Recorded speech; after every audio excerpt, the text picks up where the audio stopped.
Hey everyone, it's Nick with Library Services. And I'm Hannah with Highlander Central, and you are live with Highlander Central. Yeah, we're back, and if you missed last week's video, you can probably scroll down just a few times and it should be there for you to refer back to if you're new to it today. And just to reiterate some of the goals of Live with Highlander Central, and we want this to serve as an interactive Q&A session with current students, prospective students, parents, anything like that. And we are very new at this, so again, if you have any suggestions as to how this could be better or better serve you, definitely leave those in the comments or send an email over to highlandercentral@mclennan.edu. Both would be fine. But yeah, we're open to suggestions. Anything that you have to say, we're happy to hear it. Right. And there is actually going to be a time in the video where we're going to answer some of your questions. So today we're going to go over how to become a student. So at any point, if you think of any questions or something's confusing and you need some clarification, just leave us a comment and we'll have a chance to answer that for you. Definitely. And just as a quick disclaimer, like I said last week, this is not, even though Hannah is a Highlander Central representative today, and in the future with Live with Highlander Central, it's not going to operate as it would if you came into Highlander Central. So, definitely don't leave any social security numbers, no student ID numbers, anything like that can be found by someone else watching and you could be taken advantage of. So if it's anything that's pertinent to you, go ahead and either come into Highlander Central or give us a call or email, and that's going to be at the bottom of the screen as well. Alright, so now we're going to jump in on the steps to become a student. Do you want to go over the first step? Yeah, so the first step, of course, is going to be putting in your application. And you do that by going to applytexas.org.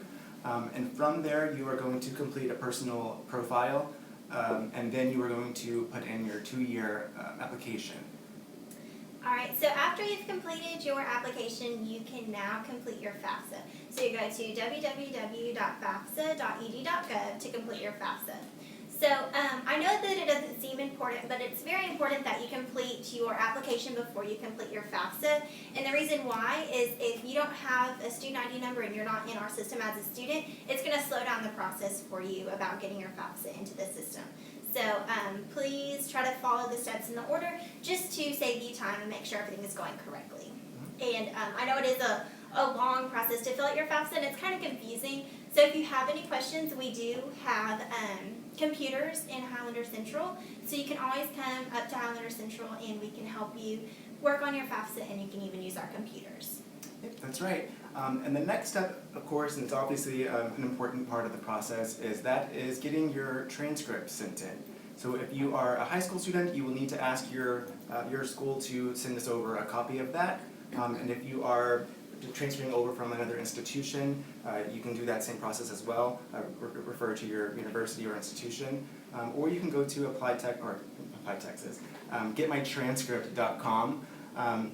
And there is no S at the end of transcript. A lot of students will do that from time to time, and they'll call us frantic because the site doesn't work. So just leave that S off. So it's getmytranscript.com, and that's another way of doing that.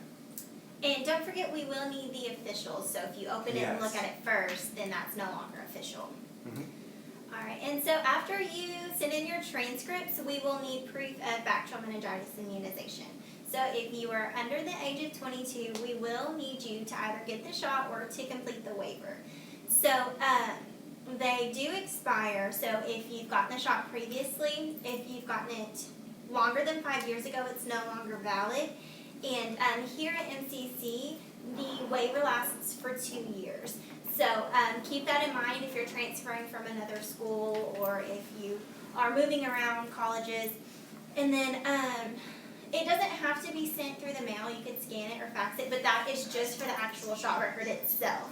The waiver has to be in person with your signature on it, no scans or faxes.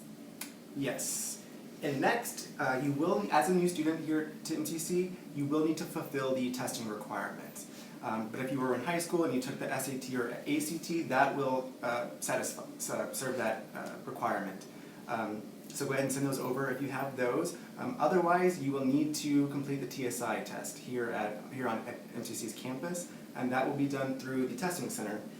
And to get a hold of them, you can go ahead and give them a call at 254-299-8453. and they will be more than happy to answer any of your questions and kind of explain that process a little bit more if you have any concerns or questions about that. Alright, and so after you complete your testing requirements, whether you take the TSI or send in previous scores, you will then complete your orientation. So to get to the orientation, you'll go to mclennan.edu/orientation. So there is an online portion, and you'll go through that, watch the videos, and then after you complete that, you will be sent an email regarding face-to-face connections. So you'll go schedule your time for face-to-face connections, and that's important because that kind of reinforces the information and also gives you the opportunity to ask questions with live representatives, just so you kind of know what's going on. Yes, and the next step in all this big crazy process is meeting with an advisor. And our advisors are over in career development, and they're wonderful people. So you'll certainly have a great experience with them. I know this from personal experience. So you can come to campus and go ahead and walk in, and depending on how crazy it is in there, they can see you there that day. But if it gets too swamped, you will have to make an appointment, and you can do that by emailing them at advise@mclennan.edu or giving them a call at 254-299-8614. Alright, and so after you've met with an advisor, they'll help you get your classes scheduled and ready to go, and then you're pretty much good. There is a lot of steps involved in this process, so there is a place on our website that you can go to see all of these steps in detail. So if you go to our website, mclennan.edu, and then in the top right-hand corner there is a little orange button that says Become a Student. So when you click on that orange button, it's going to give you all of the steps in the correct order and details exactly how to complete those steps. So that's a great tool for you to use if you get lost or confused throughout the process. Yeah, and I think right now we are going to have Dusty take some questions. If any of you have any questions or comments, she's going to look over those. And in the meantime, we are going to talk about some prizes. So on last week's video, we told everyone how to complete a contest and be entered to win a prize. So we actually have the results from that contest, and the winner is going to win a $25 Subway gift card. We have it right here. It's real, ready to come be picked up. So Stephanie Gomez, you are our winner. So if you will come to Highlander Central and pick this up, we will have it ready for you. Yay, so congratulations, Stephanie. And if you are watching and you missed out on that opportunity, if you're not, you will have a chance to receive a card yourself. And this is how it's going to work. Is at 3 o'clock or 4 o'clock today? 3 o'clock. At 3 o'clock, we are going to post a link to a survey here on McLennan's Facebook page, what you're watching this on. And you will be asked a few questions, and in completing that survey, you'll be entered into the contest. And this contest will run until May 11th at 3 p.m. So you have all that time to fill that survey out and get your name into that drawing to receive a card like Stephanie did. Yep, and so we will announce the winner if you complete this contest on our next video. Mm-hmm. So be watching if you compete in the contest. Yep. Okay, we have a question from Sally who wants to know, are SAT or ACT scores required to be a student here? They're not No. required. We do have to have some sort of test scores, so that's why we suggest the TSI if you haven't already taken your SAT or ACT, because it's here on campus. Yes. Mm-hmm. That's all the questions that have come in. All right, well, thank you for your questions, Sally.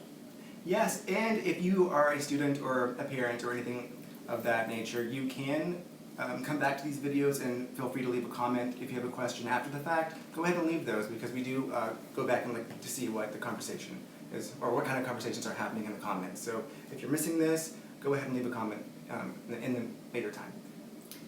Alrighty, and so now we're going to kind of briefly go over what our next video is going to be about. So our next video is on May the 12th at 3 p.m. and we're going to review tips on completing your Applied Texas application.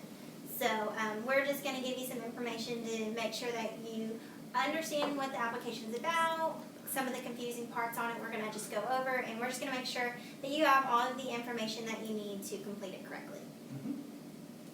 But that's pretty much it. Thank you. Yes, thank you for watching.